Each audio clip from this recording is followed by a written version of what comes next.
Why isn't that one activating? That one didn't activate. The National Weather Service in Raleigh has issued a flood warning for Person County, Southern Vance County, Nash County, Edgecombe County, Granville County, Wilson County, Northwestern Durham County, Franklin County, until 6:45 a.m. Tuesday at 9:47 p.m. Doppler radar indicated bands of moderate rainfall moving east to west across the northern coastal plain and far northeast Piedmont.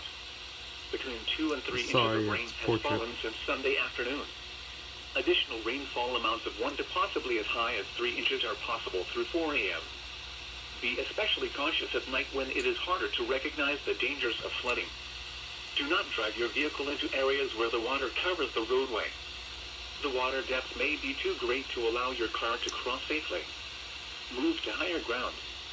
Please report flooding to your local law enforcement agency when you can do so safely.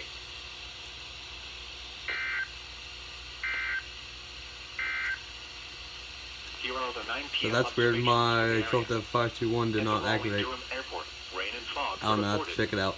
The temperature was